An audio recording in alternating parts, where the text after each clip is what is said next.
अच्युतं केशवं कृष्णदामोदरं रामनारायणं जानकीवल्लभम् अच्युतं केशवं कृष्णदामोदरं रामनारायणं जानकीवल्लभम्। कौन कहते हैं भगवान आते नहीं, तुम मीरा के जैसे बुलाते नहीं। अच्युतं केशवं कृष्णदामोदरं रामनारायणं जानकीवल्लभम्। हरे कृष्णा। ओम नमो भगवते वासुदेवाय नमः।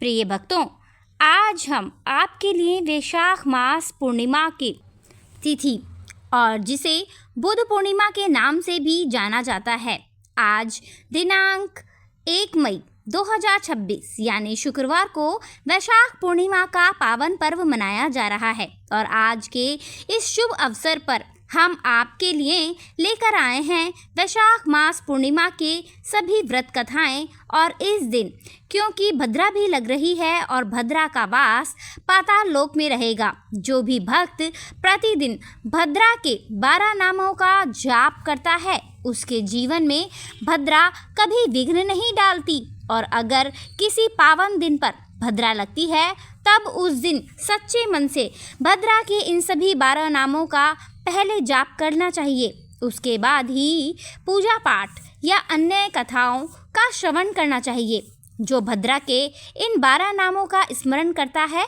उसे कभी भी आदि व्याधि का भय नहीं रहता, उसके किसी कार्य में विघ्न नहीं आता और उसके सभी कार्य निर्विघ्न रूप से संपन्न होते हैं। भद्रा के ये 12 नाम हैं धान्या, दधिमुखी, भद्रा, महामारी, खरानना, कालरात्रि, महारुद्रा, विष्टिकरण, कुलपुत्रिका, भैरवी, महाकाली, असुरक्षयकारी। भद्रा देवी के इन पावन नामों का श्रद्धापूर्वक स्मरण करने के बाद अब आइए हम मिलकर सुनते हैं इस दिव्य और पूर्णिमाई कथा यात्रा की ओर। प्रिय भक्तों, स्वागत है आपका अपने चैनल रुद्राज स्पिरिचुअल स्वैग में। तो चलिए मन में गौरीपुत्र गणेश और अपने कुल देवी देवताओं का ध्यान करते हुए वैशाख पूर्णिमा की पवित्र कथा के श्रवण की ओर। द्वापर युग में एक समय की बात है, यशोदा जी ने श्री कृष्ण से कहा, हे कृष्ण, तुम सारे संसार के उत्पन्न करता, पालन करता और उसके संहार करता हो। आज कोई ऐसा व्रत मुझसे कहो जिसके करने से मृत्युलोक में स्त्रियों को विधवा होने का भय न रहे और यह व्रत सभी मनुष्यों की मनोकामनाएं भी पूर्ण करने वाला हो। तब श्री कृष्ण कहने लगे, हे माता, आपने अति सुंदर प्रश्न किया है। मैं आपसे ऐसे ही व्रत विस्तार पूर्वक कहता हूँ। सौभाग्य की प्राप्ति के लिए स्त्रियों को 32 पूर्णमासियों का व्रत करना चाहिए। पूर्णिमा के व्रत करने से स्त्रियों को सौभाग्यशाली और संपत्ति मिलती है। यह व्रत अचल सौभाग्य देने वाला और भगवान शिव के प्रति मनुष्य मात्र की भक्ति को बढ़ाने वाला है। तब यशोदा जी कहने लगी कि हे कृष्ण, इस व्रत को मृत्युलोक में किसने किया था, इसके विषय में भी मुझे विस्तार पूर्वक बताओ। तब श्री कृष्ण कहने लगे कि माते, इस भूमंडल पर एक अत्यंत प्रसिद्ध राजा चंद्रहास से पालित अनेक प्रकार के रत्नों से परिपूर्ण कार्तिका नाम की एक नगरी थी। वहाँ पर धनेश्वर नाम का एक ब्राह्मण था और उसकी पत्नी अति सुशील रूपवती थी। दोनों ही उस नगरी में बड़े प्रेम से रहते थे। घर में धन धान्य आदि की कोई कमी नहीं थी, लेकिन उन्हें बड़ा दुख था कि उनकी कोई संतान नहीं थी। इस दुख से वह अत्यंत दुखी रहा करते थे। एक समय में बड़ा तपस्वी योगी उस नगरी आया। वह योगी उस ब्राह्मण के घर को छोड़कर अन्य सभी घरों से भिक्षा लाकर भोजन किया करता था। एक दिन वह योगी रूपवती से भिक्षा न लेकर किसी दूसरे घर से भिक्षा लेकर गंगा किनारे जाकर भिक्षा से मिले अन्न को प्रेम पूर्वक खा रहा था। धनेश्वर ने योगी का यह सब कार्य किसी प्रकार से देख लिया। अपनी भिक्षा के अनादर से दुखी होकर धनेश्वर योगी से बोले, महात्मन, आप सभी घरों से भिक्षा लेते हैं, किंतु मेरे भर की भिक्षा कभी नहीं लेते, इसका क्या कारण है? तब योगी ने कहा कि निसंतान के घर की भीख पतितों के अन्न के समान होती है, और जो पतितों का अन्न खाता है वह भी पतित हो जाता है। क्योंकि तुम निसंतान हो, इसलिए पतित हो जाने के भय से मैं तुम्हारे घर की भिक्षा नहीं लेता। धनेश्वर यह बात सुनकर अपने मन में बहुत दुखी हुआ और हाथ जोड़कर योगी के पैरों में गिर पड़ा और विनीत स्वर से कहने लगा, हे महात्मन, अगर ऐसा है तो आप ही मुझे पुत्र प्राप्ति का कोई उपाय बताइए। आप तो सब कुछ जानने वाले हैं, मुझ पर यह अवश्य ही कृपा कीजिए। धन की मेरे घर में कोई कमी नहीं, किंतु कोई पुत्र न होने के कारण मैं अत्यंत दुखी हूँ। आप मेरे इस दुख को दूर करें। यह सुनकर योगी कहने लगे, हे ब्राह्मण, तुम देवी चंडी की आराधना करो। फिर घर आकर उसने अपनी पत्नी से सारा वृत्तांत कहा और खुद तपस्या करने के लिए वन में चला गया। वन में जाकर उसने देवी चंडी की उपासना की और उपवास किया। चंडी देवी ने उसको स्वप्न में दर्शन दिए और कहा, हे धनेश्वर, जा, तेरे पुत्र होगा, परंतु वह 16 वर्ष की आयु में ही मृत्यु को प्राप्त हो जाएगा। अगर तुम दोनों पति पत्नी 32 पूर्णमासियों का व्रत विधि पूर्वक करो तो वह दीर्घायु होगा। जितनी तुम्हारी सामर्थ्य हो, आटे के उतने दिए बनाकर शिव जी का पूजन करना, किंतु पूर्णमासी को 32 की संख्या पूरी हो जानी चाहिए। प्रातः काल होने पर इस स्थान के पास ही तुम्हें आम का एक वृक्ष दिखाई देगा। उस पर चढ़कर तुम एक फल तोड़कर जल्दी अपने घर चले जाना और अपनी पत्नी से सारा वृतांत कहना। ऋतु स्नान के बाद वह स्वच्छ होकर श्री शंकर जी का ध्यान करने लगती उस फल को खा लेगी, तब भगवान शंकर कृपा से उसको गर्भ ठहर जाएगा। जब वह ब्राह्मण प्रातः काल उठा तो उसने उस स्थान के पास ही एक आम का वृक्ष देखा, जिस पर अत्यंत सुंदर आम का एक फल लगा हुआ था। ब्राह्मण ने उस आम के वृक्ष पर चढ़कर फल को तोड़ने का प्रयास किया, किंतु वृक्ष पर कई बार प्रयास करने पर भी वह नहीं चढ़ पाया। अब तो ब्राह्मण को बड़ी चिंता हुई। तब वह विघ्न विनाशक श्री गणेश जी की वंदना करने लगा। हे दयानिधे, अपने भक्तों के विघ्नों का नाश करके उनके मंगल कार्य को करने वाले, दुष्टों का नाश करने वाले, रिद्धि सिद्धि के देने वाले, आप मुझ पर कृपा करें। प्रभु, मुझे इतना बल दें कि मैं अपने मनोरथ को पूर्ण कर सकूं। इस प्रकार सच्चे मन से गणेश भगवान की प्रार्थना करने पर वह भगवान की कृपा से वृक्ष पर चढ़ गया। वृक्ष पर से फल तोड़कर उसने घर आकर अपनी पत्नी को वह फल लाकर दे दिया और उसकी पत्नी ने अपने पति के कहे अनुसार उस फल को खा लिया और वह गर्भवती हो गई। देवी की असीम कृपा से उसे एक अत्यंत सुंदर पुत्र हुआ, जिसका नाम उन्होंने देवीदास रखा। माता पिता के हर्ष और शोक के साथ वह बालक शुक्ल पक्ष के चंद्रमा की तरह अपने पिता के घर में पढ़ने लगा। देवी की कृपा से वह बालक बहुत ही सुंदर, सुशील और विद्या में बहुत निपुण हो गया। देवी की आज्ञा अनुसार उसकी माता ने 32 पूर्णमासी का व्रत रखना आरंभ कर दिया, जिससे उसका पुत्र बड़ी आयु वाला हो जाए। 16वां वर्ष लगते ही देवीदास के माता पिता को बड़ी चिंता हो गई कि कहीं उनके पुत्र की इस वर्ष मृत्यु न हो जाए। इसलिए उन्होंने अपने मन में विचार किया कि अगर यह दुर्घटना उनके सामने हो गई तो वे कैसे सहन करेंगे। इसलिए उन्होंने देवीदास के मामा को बुलाया और कहा, हमारी इच्छा है कि देवीदास 1 वर्ष तक काशी में जाकर विद्या अध्ययन करे और उसको तुम अकेला कभी नहीं छोड़ना। इसलिए तुम साथ में जाओ और 1 वर्ष के बाद इसको वापस लेकर लौटना। सारा प्रबंध करने के बाद माता पिता ने काशी जाने के लिए देवीदास को एक घोड़े पर बिठाया और उसके मामा को उसके साथ कर दिया। किंतु बालक के अल्पायु होने की बात बालक को या उसके मामा को नहीं मालूम थी। धनेश्वर ने अपनी पत्नी के साथ मिलकर अपने पुत्र की मंगल कामना और दीर्घायु के लिए देवी भगवती की आराधना और पूर्णमासियों का व्रत करना प्रारंभ कर दिया। इस प्रकार बराबर 32 पूर्णमासी का व्रत पूरा किया। कुछ समय बीतने के बाद एक दिन वह दोनों मामा और भांजे रास्ते में रात बिताने के लिए किसी ग्राम में ठहरे हुए थे। उस दिन गांव में एक ब्राह्मणी की अत्यंत सुंदरी, सुशीला, विदुषी और गुणवती कन्या का विवाह होने वाला था। जिस धर्मशाला के अंदर वर और उसकी बारात ठहरी हुई थी, उसी धर्मशाला में देवीदास और उसके मामा भी ठहरे हुए थे। संयोगवश कन्या को तेल आदि चढ़ाकर मंडप आदि का कर्म किया गया तो लगन के समय वर को धनुर्वात हो गया। वह हिलने डुलने और चलने में बिल्कुल असमर्थ हो गया। तब परिवारजनों ने परामर्श करके यह निश्चय किया कि यह देवीदास मेरे पुत्र जैसा ही सुंदर है, मैं इसके साथ ही लगन करा दूं और बाद में विवाह के सभी कार्य मेरे पुत्र के साथ हो जाएंगे। ऐसा सोचकर देवीदास के मामा से जाकर बोला कि तुम थोड़ी देर के लिए अपने भांजे को हमें दे दो, जिससे विवाह के लगन का सारा कार्य सुचारू पूर्वक हो सके। तब उसके मामा कहने लगा कि जो कुछ भी मधुपर्क आदि कन्यादान के समय वर को मिले वह समय हमें दे दिया जाए तो मेरा भांजा इस बारात का दूल्हा बन जाएगा। यह बात वर के पिता ने स्वीकार कर ली और तब मामा ने अपने भांजे को वर बनाने के लिए भेज दिया। उसके साथ विवाह के सभी कार्य रथ में विधि पूर्वक संपन्न हो गए। पत्नी के साथ वह भोजन नहीं कर सका। दुखी मन से वह सोचने लगा कि ना जाने एक कैसी स्त्री होगी। वह एकांत में इसी सोच में पड़ा हुआ था कि उसकी आंखों में आंसू भी आ गए। तब उसकी पत्नी ने पूछा, क्या बात है, आप इतने उदासीन और दुखी क्यों हो रहे हो? तब उसने वह सारी बातें जो वर के पिता और उसके मामा में हुई थी वधू को बता दी। तब वह वधू कहने लगी कि यह ब्रह्म विवाह के विपरीत कैसे हो सकता है। देव, ब्राह्मण और अग्नि के सामने मैंने आपको ही अपना पति बनाया है, इसलिए आप ही मेरे पति हैं। मैं आपकी ही पत्नी रहूंगी, किसी अन्य की बिल्कुल नहीं।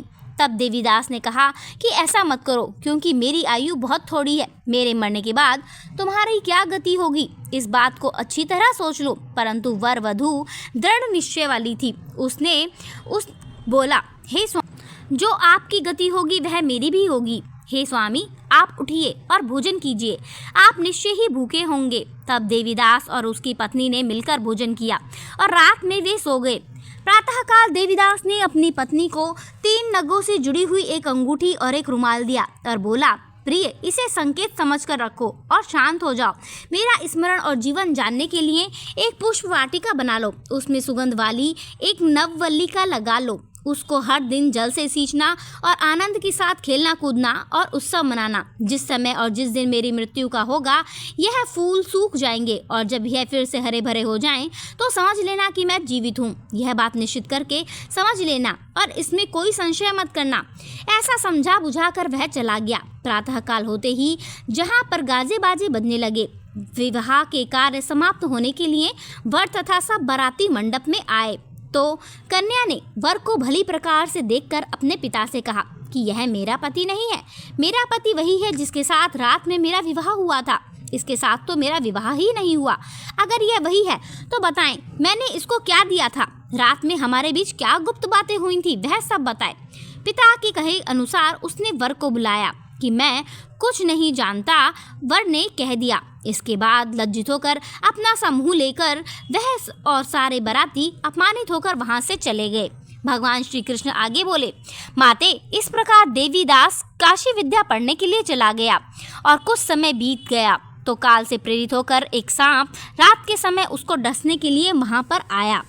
उस विषधर के प्रभाव से उसके बिस्तर के चारों ओर विष की ज्वाला से वह बिस्तर विषैला हो गया, परंतु व्रतराज के प्रभाव से उसको वह सांप काट नहीं पाया, क्योंकि पहले से ही उसकी माँ ने 32 पूर्णमासी का व्रत कर रखा था। इसके बाद मध्याह्न के समय स्वयं काल वहां पर आया और उसके शरीर से उसको प्राणों को निकालने का प्रयास करने लगा, जिससे वह मूर्छित होकर धरती पर गिर पड़ा। भगवान की कृपा से उसी समय देवी पार्वती जी के साथ श्री शंकर जी वहां पर आ गए। उसको मूर्छित दशा में देखकर देवी पार्वती ने भगवान से प्रार्थना की, हे प्रभु, इस बालक की माता ने पहले 32 पूर्णमासी का व्रत किया था, जिसके प्रभाव से भगवान अब आप इसको प्राण दान दीजिए। देवी के कहने पर भक्तवत्सल भगवान ने उस बालक को प्राण दान दे दिया। इस व्रत के प्रभाव से काल को भी पीछे हटना पड़ा और देवीदास स्वस्थ होकर बैठ गया। उधर उसकी पत्नी उसके काल की प्रतीक्षा किया करती थी। एक दिन उसने देखा कि उस पुष्प वाटिका में पत्र पुष्प कुछ भी नहीं है, सब कुछ सूखकर नष्ट हो गए हैं, तो उसे बड़ा आश्चर्य हुआ। किंतु कुछ ही क्षण में वह सब वाटिका पहले की तरह हरी भरी हो गई। तब वह समझ गई कि उसके पति पुनः जीवित हो गए हैं। यह देखकर वह बहुत प्रसन्न होकर अपने पिता से कहने लगी, पिताजी, मेरे पति जीवित हैं, आप उनको ढूंढिए।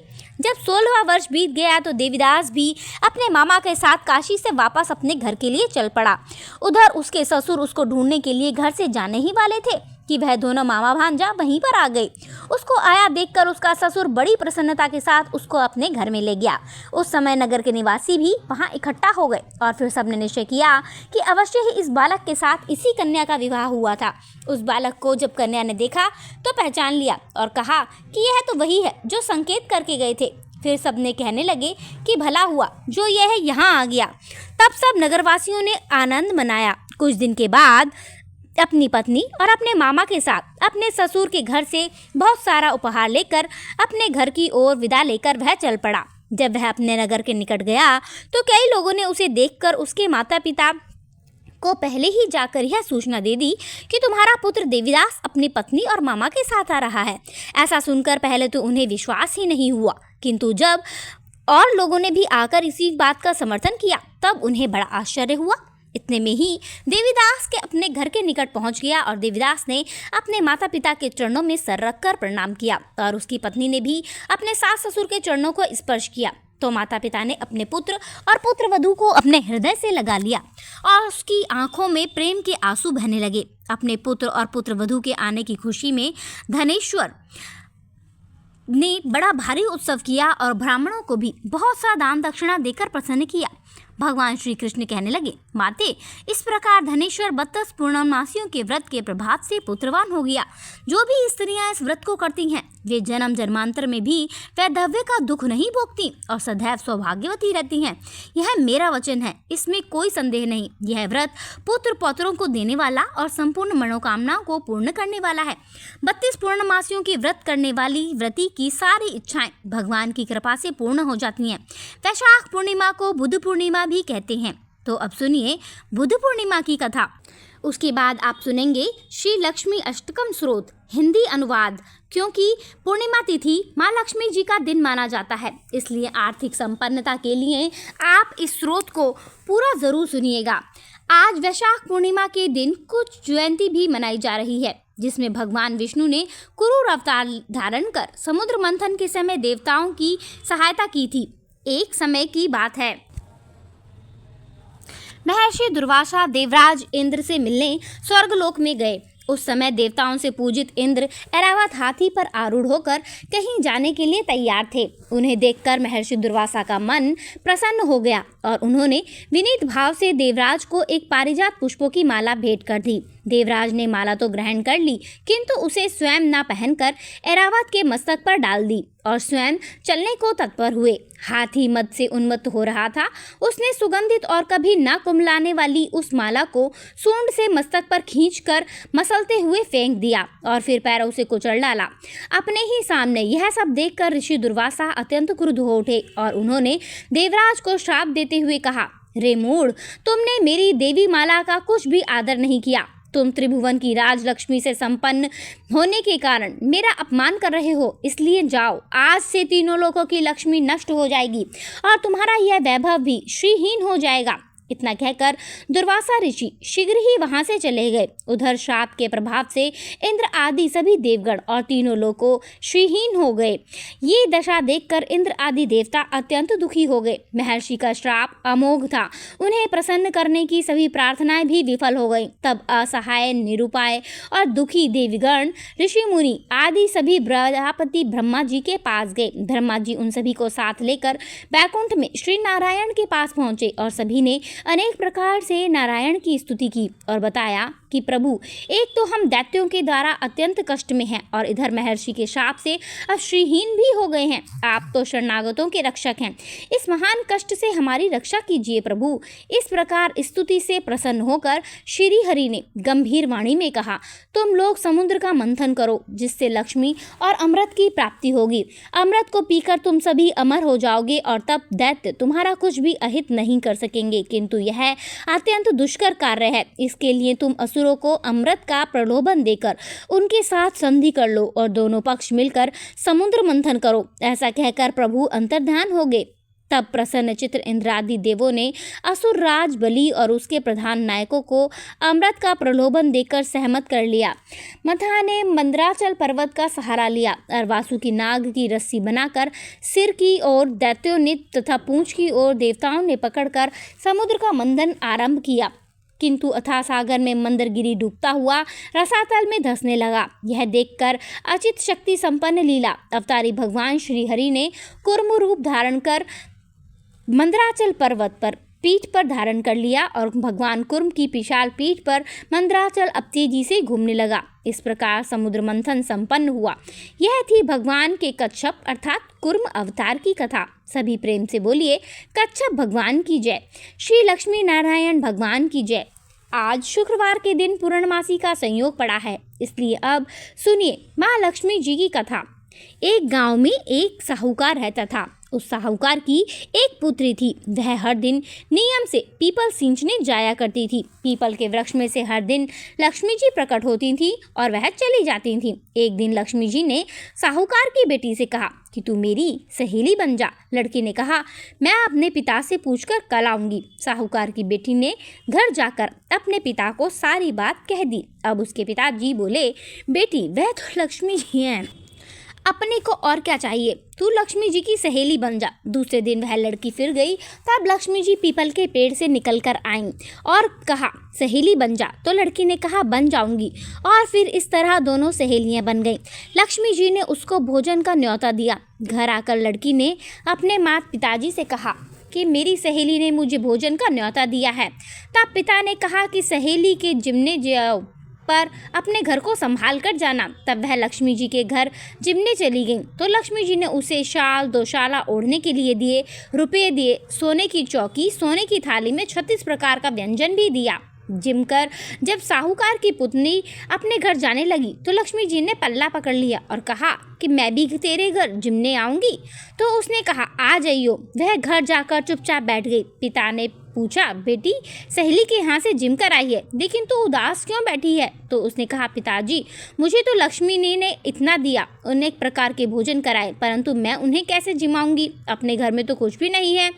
तब उसके पिता ने कहा कि गोबर मिट्टी से चौका लगाकर घर की सफाई कर ले, 4 मुख वाला दिया जलाकर लक्ष्मी जी का नाम लेकर रसोई में बैठ जाना। लड़की साफ सफाई करके लड्डू लेकर बैठ गई। उसी समय एक रानी नहा रही थी। उसका 9 लखा हार चील उठाकर ले गई और उसी साहूकार के घर पर वह 9 लखा हार डाल गई और साहूकार की पुत्री के हाथ से उसका लड्डू ले गई। बाद में साहूकार की पुत्री हार को तोड़ने बाजार में गई और सामान लाने लगी तो सुनार ने पूछा क्या चाहिए। तब उसने कहा सोने की चौकी का सामान, शाल दुशाला दे दो, मोहर दे दो और सामग्री दे दो, 36 प्रकार का भोजन हो जाए, इतना सामान दे दो। सारी चीज़ें लेकर बहुत तैयारी की और रसोई बनाई। तब गणेश जी ने कहा लक्ष्मी जी को बुलाओ। आगे आगे गणेश जी और पीछे पीछे लक्ष्मी जी चली आईं। साहूकार की बेटी ने चौकी डाल दी और कहा सहेली बैठ जाओ, चौकी पर विराजमान हो जाओ। तब लक्ष्मी जी ने कहा सहेली चौकी पर तो राजा रानी के यहाँ भी नहीं बैठी, किसी के यहाँ भी नहीं बैठी। तो उसने कहा लेकिन मेरे यहाँ तो बैठना पड़ेगा। तब साहूकार की पुत्री के आग्रह पर लक्ष्मी जी चौकी पर बैठ गईं। अब तो साहूकार की पुत्री ने उनकी खूब खातिरदारी करी। जैसे लक्ष्मी जी ने करी थी वैसे ही उसने भी की। लक्ष्मी जी उस पर प्रसन्न हो गई। घर में खूब रुपया और लक्ष्मी हो गई।